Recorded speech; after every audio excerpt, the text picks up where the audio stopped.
함께 기도하시겠습니다. 하나님 아버지 감사합니다. 이 시간 하나님 말씀을 듣기 원합니다. 성령 하나님 이곳 가운데 임재하여 주셔서 우리의 하나님의 말씀이 들려지는 은혜의 시간 되게 하여 주시옵소서. 하나님의 말씀이 깨달아지게 하시고 또 믿음으로 역사하는 복된 시간 되게 하여 주시옵소서. 설교자 입술을 주장하시사 하나님의 말씀이 온전히 드러나는 시간이 되게 하여 주시옵소서. 예수님의 이름으로 기도드립니다. 아멘. 예, 감사합니다. 오늘 우리 찬양대 찬양이 제가 설교할 내용을 이미 다 해가지고요. 네, 오늘 귀한 찬양 감사드리고요. 오늘 특별히 우리 오케스트라, 우리 친구들이요. 사실 쉽지 않습니다. 그 학생부 예배 다 드리고 또 지금 나와서 같이 이렇게 예배도 드리고 섬기고 있는데요. 우리 격려하는 박수 한번 드리면 좋겠습니다. 네, 감사합니다. 우리 초등부 친구부터 이렇게 고등학생, 청년들까지 이렇게 함께 해주셔서 너무나 감사드립니다. 제가 신길동교에 부임한 것이 작년 12월 15일이었습니다. 돌이켜보니까 벌써 11개월의 시간이 지났습니다. 지난 시간 성도님들과 함께한 모든 시간들이 참 은혜이고 감사였던 시간입니다. 그리고 오늘 이제 하나님의 은혜로 이제 위임 목사로 또 새로운 그런 시작을 하는 그런 날이 되었습니다. 많은 분들이 축하해 주셔서 마음의 기쁨도 있지만 사실 마음 한편에 무거운 것이 더 큰 것이 사실입니다. 이 담임 목사는 사실 임시직이거든요. 그런데 위임 목사는 이제 교회와 온전히 하나가 되어서 또 그 책임감을 가지고 또 하나님이 맡기신 사역을 감당한다라는 것이 저에게는 큰 부담이 있는 것 같습니다. 우리 오늘날의 시대에 특히 교회가 앞으로 나아갈 길이 참 어렵다라는 이야기들을 많이 하십니다. 여러 가지 도전도 있고요. 또 복잡한 문제들도 있고 사회적인 현상 가운데 이 교회에 대한 신뢰도 떨어지고 더 이상 사람들이 신앙에 관심을 갖지 않는, 종교 자체에 관심을 갖지 않는 그런 시대들을 우리가 이제 맞이하게 되죠. 그래서 부정적이고 또 어두운 전망들이 쏟아지는 이 시기에 교회를 다니면서 사역한다라는 것이 더 많은 지혜가 필요하고 또 변화가 필요하고 노력이 필요하고 무엇보다도 하나님의 은혜와 도우심이 필요한 이 시대입니다. 그렇기에 이 위임을 앞둔 저의 마음은 사실 기쁨보다는 이 두려움과 떨림이 더 큰 것 같습니다. 이런 상황 가운데 지난 9일부터 우리 생명의 삶 큐티 본문이 여호수아서의 말씀을 이제 보게 되었는데요. 제가 여호수아서 1장을 읽으면서 묵상하면서 나와 같은 사람이 여기에 한 분 서 계시는구나 라는 것을 생각하게 되었습니다. 여러분, 여호수아가 어떤 분입니까? 모세의 수종자다. 여기 수종자라는 단어의 의미는 뭐냐면 심부름꾼입니다. 모세 옆에서 심부름꾼을 하던 이 여호수아가 이제 하나님께서 그에게 200만 명이나 되는 하나님의 백성들을 맡기십니다.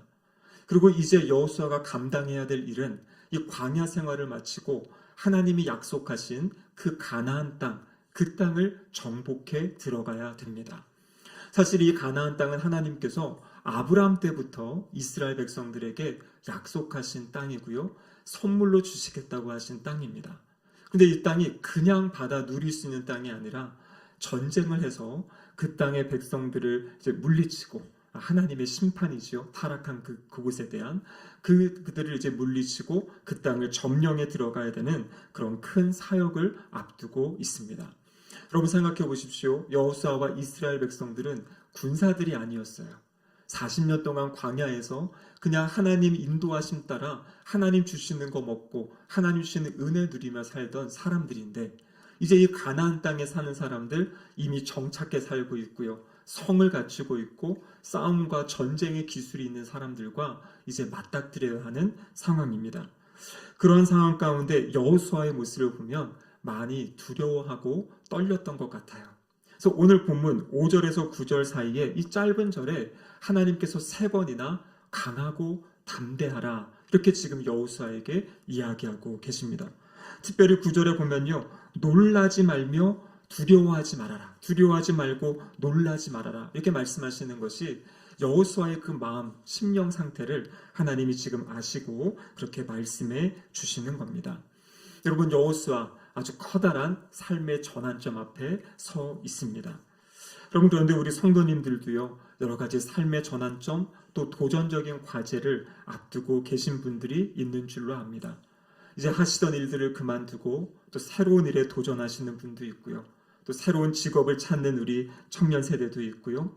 또 때로는 이전에 없었던 그 갈등 관계가 가정에 생겨서 또 아니면 사회 관계 가운데 생겨서 그 갈등을 어떻게 풀어가야 될지에 대한 그런 어려움이 있는 분도 계십니다. 경제적인 어려움 가운데 계신 성도님도 있고요. 또 갑작스럽게 발병한 어떤 질병 때문에 또 정신적이고 정서적인 그 아픔 때문에 새로운 삶의 그 상황에 도전적인 삶을 살아가시는 우리 성도님도 계십니다. 또 어떤 분은 영적으로 나는 지금 좀 침체된 것 같다. 또 그런 마음으로 또 그 삶을 맞이하시는 분도 계시죠. 여러분, 그런데 하나님의 백성을 향한 하나님의 뜻은요, 바로 이 땅에서 형통함을 누리며 살아가는 것입니다. 그래서 오늘 설교의 제목이 내가 형통하리라 라는 말씀인데요. 여호수아서 1장 8절 하반절에 보면 이렇게 기록되어 있습니다. 그리하면 내 길이 평탄하게 될 것이며 내가 형통하리라. 하나님께서 지금 이 귀한 사명을 맡은 여호수아에게 앞에 몇 가지 말씀을 하시고 그렇게 말씀을 잘 지켜 준행하면 결국에 너의 삶이 형통하게 될 것이다. 이렇게 지금 말씀하시는 겁니다. 여기 나오는 형통이라는 것은요, 오늘날 말로 이야기하면, 세상적인 말로 이야기하면 성공이라는 것이에요.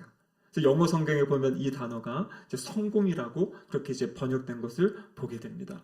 그래서 하나님의 말씀은 하나님의 백성들이, 하나님의 사람들이, 하나님의 자녀들이 이 땅의 삶을 살 때 성공하는 삶, 형통하는 삶을 살아가기를 원하신다라는 것이에요. 모든 사람 앞에 다양한 문제들이 있게 되고요. 또 어려움들을 맞이하게 됩니다. 그 문제 없는 사람은 아무도 없지요. 근데 그 상황 가운데서도 하나님은 하나님의 자녀들이 형통한 삶을 살기를 원하십니다. 자, 근데 여기서 중요한 것은 여기서 말하는 형통과 성공이 무엇이겠습니까? 서양 사람들이 말하는 형통과 성공, 그것은 결국에는 물질이 풍성하다든지 자신이 많이 드러나고 명예가 생기고 높아진다든지 아니면 자녀들이 어떠한 일에서 잘 되어져서 그것이 이제 서양 사람들이 바라보는 성공과 형통입니다. 그 중심에는 무엇이 있냐면 내가 뜻한 것이 이루어지는 삶, 이것이 바로 서양 사람들이 말하는 형공이고 형통이다라는 것입니다. 그런데 오늘 여호수아서의 말씀을 보면 하나님의 관점에서의 성공과 형통은 조금 다릅니다. 지금 여호수아에게 하나님이 귀한 사명을 주시고요. 그리고 이렇게 하면 너의 삶이 형통할 것이다 말씀하신 그 의미는 무엇이냐면 바로 여호수아에게 맡기신 그 사명, 그 소명을 충성스럽게 감당하고 이루어내는 것, 그것이 바로 성경에서 말하는 형통함이다, 성공하는 인생이다라고 말씀하고 계십니다. 여러분, 하나님께서는요, 우리 모든 성도에게 주신 공통적인 사명이 있어요. 그리고 하나님께서 각 개개인에게 주신 그 하나님의 독특한 사명과 소명의 자리가 있습니다. 그래서 우리 성도는 어떤 사람이냐면 나에게 주신 사명, 나에게 주신 소명이 무엇인지를 발견하고 그것을 이루기 위해 살아가는 삶, 그리고 그것을 위해 내가 충성하고 헌신하고 또 그것을 이루어갈 때 우리가 이제 형통하다, 성공했다라고 이야기하게 되는 거죠. 우리 주님께서 십자가에서 하신 말씀이 무엇입니까? 다 이루었다 이렇게 말씀하셨어요. 여러분, 주님 옆에 아직 치유가 필요한 사람도 많았고요. 주님의 말씀이 필요한 사람들도 많았고 아직 이스라엘 백성들의 삶이 다 회복된 것이 아니었습니다. 그런데 주님은 십자가에서 다 이루었다 말씀하셨어요. 그 이유가 무엇이냐면 하나님께서 맡기신 그 십자가의 사역, 그 하나님이 맡기신 그 핵심 사역을 잘 감당하셨기 때문에 우리 주님은 다 이루었다라고 말씀하시는 겁니다. 우리의 삶도 보면요, 해야 될 일들이 너무나 많습니다. 이것도 해야 될 것 같고 저것도 해야 될 것 같고 주변에서 이야기하는 것도 이것도 필요하다 저것도 필요하다, 참 많은 일들이 있어요. 여러분, 그 기준에 다 따라가려다 보니까 오늘날 우리의 삶이 너무나 더 바쁘고 분주하고 복잡합니다. 그런데 하나님 앞에서 나에게 주신 사명과 소명을 깨달은 사람은요, 그 한 가지 목적과 목표를 가지고 달려가게 돼 있어요. 그럼 다른 것들은 별로 신경 쓰지 않고요, 하나님이 나에게 주신 그것을 이루면 나의 삶이 형통한 삶, 성공한 삶이다라는 것입니다. 여러분, 그 사명을 발견하셨습니까? 그 소명을 발견하셨습니까? 여러분, 이 사명과 소명은요, 한 가지일 수도 있고요. 또 우리의 시기에 따라, 우리의 삶의 여정에 따라 조금씩 또 하나님이 보여주시는 것이 달라질 수도 있습니다. 그래서 우리는 늘 깨어서 그것을 위해서 기도하고요. 하나님이 지금 나에게 하라 하신 일, 하나님이 지금 나에게 맡기신 그 일들을 충성스럽게 잘 감당해내는 삶. 때로는 삶에 어려움이 있고 힘들리고 그런 힘든 일이 있더라도 나에게 주신 그 소명을 잘 붙잡고 살아가는 삶, 그 삶이 바로 하나님이 기대하시는 형통한 삶입니다. 자, 그렇다면 어떻게 우리가 이 하나님이 맡기신 사명을 감당하는 형통한 삶을 살 수 있을지 오늘 본문에서는 두 가지를 이야기하고 있습니다. 그 첫 번째 무엇이냐면요, 우리의 마음을 강하고 담대하게 하는 것이에요. 우리의 마음을 강하고 담대하게 하는 것입니다. 하나님께서 지금 여호수아를 향해서 직접 말씀하시잖아요. 여호수아야, 강하고 담대하라. 그러니까 이것이 그냥 하나님이 부어주시는 마음이 아니라 여호수아에게 지금 이야기하고 있는 것이에요. 여러분, 시편에 보면 다윗도 그런 고백을 하지 않습니까? 내 영혼아 깨어라. 내 영혼아 깨어라. 자기 자신을 향해서 그런 명령하는 그런 모습을 보게 돼요. 자신의 그 움츠러드는 마음, 우울한 마음, 아니면 안 될 것 같은 그런 좌절하는 마음 가운데 하나님이 함께 하시면, 하나님이 함께 하신다. 하나님이 역사하신다. 그 믿음의 말로 일어나고 세워질 것을 이야기하고 있습니다. 자, 그런데 하나님께서 지금 여호수아에게 강하고 담대하라고 말씀하시는 이유가 있어요. 이제 여호수아가 감당해야 될 이 전쟁과 싸움은 거룩한 전쟁, 여호와의 전쟁이라는 것을 이제 해야 됩니다. 이 거룩한 전쟁, 여호와의 전쟁은 신명기 20장 1절에서 4절에 기록되어 있는 전쟁이에요. 신명기 20장 4절의 말씀에 보시면 이런 말씀이 있습니다. 같이 한번 읽어보겠습니다. 너희 하나님 여호와는 너희와 함께 행하시며 너희를 위하여 너희 적군과 싸우시고 구원하실 것이라 할 것이며. 아멘. 여러분, 이 말씀 보십시오. 여호와 하나님이 너희와 함께하고 하나님이 싸워서 너희를 구원하신다, 이렇게 말씀하세요. 이 여호와의 전쟁, 거룩한 전쟁은 무엇이냐면 하나님이 함께하시며 하나님이 직접 싸우시는 전쟁이다라는 것이에요. 앞으로 이스라엘 백성들이 감당해야 될 이 가나안 정복 전쟁이 하나님이 함께하시고 하나님이 직접 싸우시는 전쟁이다. 그러면 이스라엘 백성들이 할 일이 무엇인가? 그러면 그것이 바로 신명기 20장 1절에 기록되어 있는데요. 같이 한번 읽어보겠습니다. 내가 나가서 적군과 싸우려 할 때에 말과 병거와 백성이 너보다 많음을 볼지라도 그들을 두려워하지 말라. 애굽 땅에서 너를 인도하여 내신 내 하나님 여호와께서 너와 함께 하시느니라. 아멘. 여러분, 이 백성들이 하나님의 전쟁에 참여할 때 성경에 보면요, 하나님이 싸우시는데 그렇다고 이스라엘 백성들을 가만히 내버려 두시는 거 아닙니다. 그들을 전쟁터로 내보내세요. 그리고 때로는 우박을 내리시기도 하고 뭐 다양한 방법, 이 적군들이 자기들끼리 싸워서 죽이기도 하는 그러한 놀라운 수많은 그 여호와의 전쟁, 거룩한 전쟁이 있는데 중요한 것은 사람들을 내보내신다라는 것이에요. 근데 내보내실 때 무엇이 조건이냐면 두려워하지 말 것을 이야기하고 있어요. 그 심령이 두려워하지 말 것을 이야기합니다. 나중에 사사기 가면요, 우리가 잘 아는 기드온의 300용사 이야기 알고 계시죠? 처음에 전쟁한다고 했더니 사람들이 몇만 명이 모였습니다. 근데 첫 번째 하나님 하신 말씀이 무엇입니까? 두렵고 떠는 사람은 돌려보내라, 이렇게 말씀하세요. 그리고 그렇지 않은 사람들 가운데 하나님이 여러 가지 방법을 통해서 300명을 추리시는 장면을 보여주고 있어요. 이 거룩한 전쟁, 하나님이 함께 하시는 전쟁에 하나님이 이 사람들에게 기대하시는 것은 무엇이냐면 두려워하지 않는 마음이에요. 근데 두려워하지 않는 마음이 어디로부터 오는 겁니까? 여기 나오는 것처럼 내 하나님 여호와께서 너와 함께 하시느니라. 막연하게 그냥 두려워하지 않는 것이 아니에요. 그 두려워하지 않는 것의 중요한 이유는 뭐냐면 하나님이 나와 함께 하신다고 약속하셨기 때문에, 하나님이 나와 함께 하시고 하나님이 이 전쟁에 직접 싸워주시겠다고 약속하신 그 말씀을 믿는 믿음 때문에 마음이 두려움이 아니라 강하고 담대함으로 세워지는 것을 이야기하고 계시는 거예요. 그렇게 나아갈 때 여호수아서 1장 5절을 보면 이렇게 되어 있죠. 내 평생에 너를 능히 대적할 자가 없으리니 내가 모세와 함께 있었던 것 같이 너와 함께 있을 것임이니라. 내가 너를 떠나지 아니하며 버리지 아니하리니. 아멘. 여러분, 이것이 오늘 저와 우리 성도님들에게 주시는 하나님의 말씀입니다. 모세와 함께 있었던 것처럼, 여호수아와 함께 하셨던 것처럼 그 하나님이 오늘 저와 우리 성도님들과 함께 하시는 줄로 믿습니다. 여러분, 성경을 보면요, 우리 성도의 삶을 뭐라고 이야기하냐면 영적인 싸움, 영적인 씨름의 삶을 살아간다, 이렇게 말씀하고 계세요. 에베소서 6장 12절 말씀을 같이 한번 읽어보겠습니다. 우리의 씨름은 혈과 육을 상대하는 것이 아니요 통치자들과 권세들과 이 어둠의 세상 주관자들과 하늘에 있는 악의 영들을 상대함이라. 아멘. 그럼 우리가 어떠한 삶의 자리에 살아가든지 때로 나의 삶이 평안할 수도 있고 아까 어려울 수도 있죠. 근데 그 모든 것을 떠나서 모든 성도의 삶의 자리는 영적인 싸움, 영적인 씨름의 자리다라는 것이에요. 사탄이 우리의 어떤 삶의 연약함들, 아픔을 통해서 우리를 공격하기도 하고요. 때로는 우리 삶의 풍요로움과 우리 삶의 평안함을 통해서 우리를 공격하기도 하고요.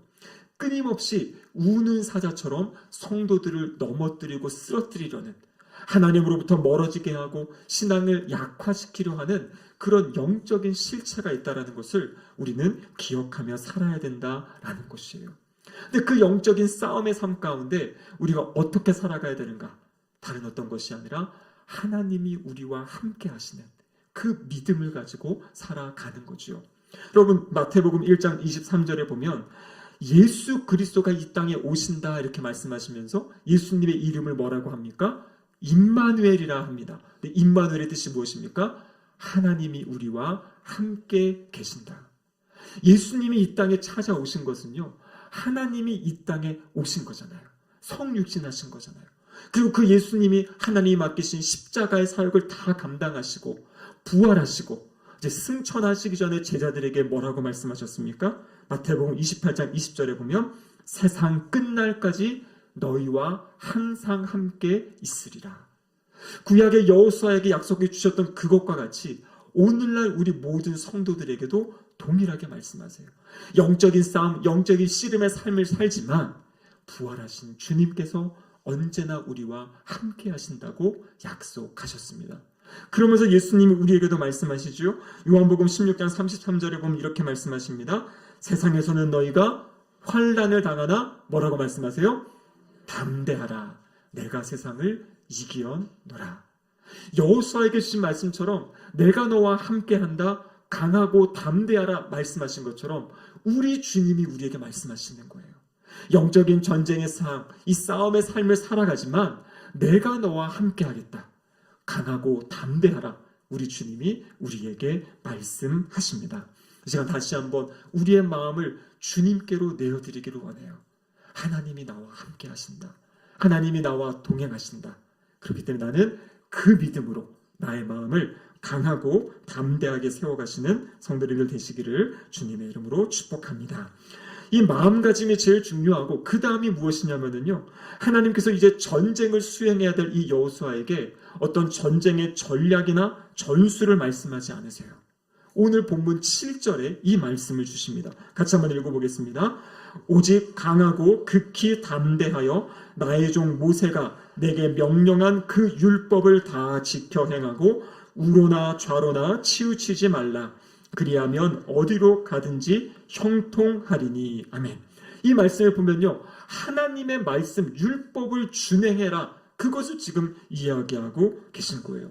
여호수아 1장 8절에 보면요, 이 율법책을 내 입에서 떠나지 말게 하며 주야로 그것을 묵상해라. 그러니까 지금 여호수아, 군대 장관으로 세운 여호수아에게 주신 말씀이 뭐냐면 하나님의 말씀을 붙잡고 그 말씀을 주야로 묵상하고 그 말씀대로 행하는 삶을 살아라. 이것을 하나님이 말씀하시고 계신 거예요. 근데 여러분, 제가 이 말씀을 붙잡고 이제 지난주부터 이번 주까지 2주간 우리가 여호수아서 말씀을 지금 함께 생명의 삶으로 보고 계시죠? 근데 여러분, 제가 말씀을 보다가 의문이 들었어요.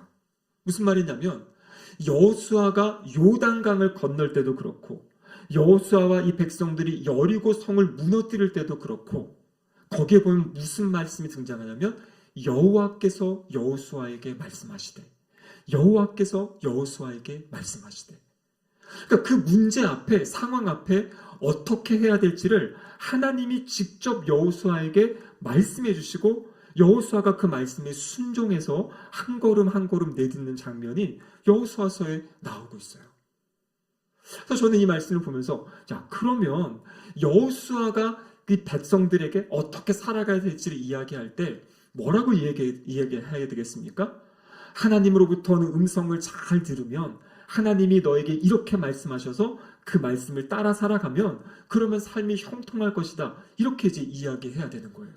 그런데 여호수아의 고별 설교가 여호수아서 26장 6절에 나와 있거든요. 23장 6절. 근데 여기 보면 이렇게 되어 있습니다. 그러므로 너희는 크게 힘써 모세의 율법책에 기록된 것을 다 지켜 행하라. 그것을 떠나 우로나 좌로나 치우치지 말라. 무슨 말이냐면 여호수아의 마지막 권면도 자신이 처음 하나님께 받았던 율법책, 이 율법책의 말씀을 잘 따르고 준행해라 이렇게 말씀하시는 거예요. 어떤 분들이 이렇게 이야기하십니다. 아니 성경책은 지금으로부터 최소한 2000년 전에 기록된 책이고 내가 성경을 아무리 읽어봐도 성경이 지금 나의 삶에 지금 나의 현실 맞닥뜨린 그 문제에 그거에 대한 하나하나 자세하고 구체적인 그러한 말씀이 없는데 어떻게 성경을 붙잡고 인도함을 받는다고 이야기합니까? 그러면서 성경은 한쪽에 이렇게 내버려두고 이렇게 세상의 지혜로 살아가시려는 분들이 많이 계세요. 여러분 그런데 제가 이번 주에 이 말씀을 묵상하면서 들었던 마음은 이것이에요. 제가 경험한 것도 그것이고요. 날마다 하나님의 말씀을 읽고 묵상하는 가운데 그때그때 하나님께서 성령님을 통해 우리가 맞닥뜨린 이 삶의 문제들 또 삶의 자리들을 살아갈 수 있는 지혜를 주시고 인도하심을 주신다라는 것이에요. 성경을 덮어놓고 그냥 하나님 어떻게 하면 되겠습니까? 하나님 어떻게 이 삶을 살아가면 되겠습니까? 여러분 이것이 아니라요. 율법책을 펴놓고 하나님의 말씀을 펴놓고 이 말씀을 규칙적으로 읽으시고 또 이 말씀을 묵상하시면서 하나님께 질문하는 것이에요. 하나님께 묻는 것입니다. 그럴 때 하나님은요. 우리의 삶에 적절한 정말 우리의 삶에 딱 맞는 그 말씀으로 우리의 삶을 인도해 주신다라는 것이에요. 그래서 여호수아도 마지막에 하나님의 음성에 잘 귀를 기울여라 이렇게 이야기했었는데 그것이 아니라 율법의 말씀을 잘 붙잡고 순종해라. 왜냐하면 그럴 때 하나님께서 각 심령 가운데 말씀해 주시고 인도해 주시기 때문입니다. 여러분 하나님은 우리의 맞닥뜨린 다양한 삶의 자리, 다양한 삶의 위치 가운데서 형통한 삶, 성공한 삶을 원하십니다. 그리고 오늘 본문을 통해 두 가지 말씀을 주셨어요. 강하고 담대한 그 마음가짐, 믿음 안에서 강하고 담대한 마음가짐, 그리고 하나님의 말씀을 주야로 묵상하고 그 말씀대로 순종하는 삶, 그 삶을 살아갈 때 주님이 말씀하신 대로 우리의 삶이 형통한 삶이 될 줄로 믿습니다. 여러분 연말입니다. 얼마나 하나님 말씀을 읽고 묵상하고 계십니까? 다시 하나님 말씀을 펼쳐드시고요.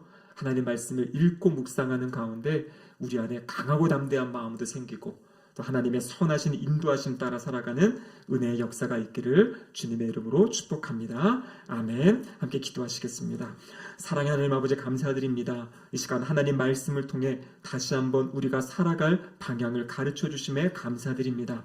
하나님을 믿는 믿음으로 하나님이 함께 하신다는 믿음으로 강하고 담대한 마음 허락하여 주시옵소서. 또한 주님의 말씀을 주야로 읽고 묵상하고 또 그 말씀에 순종하는 삶을 통하여 하나님의 세밀한 인도하심 따라 살아가는 우리의 삶이 되게 하시사 형통한 삶을 살아가는 복된 역사 있게 하여 주시옵소서. 예수님의 이름으로 기도드립니다. 아멘.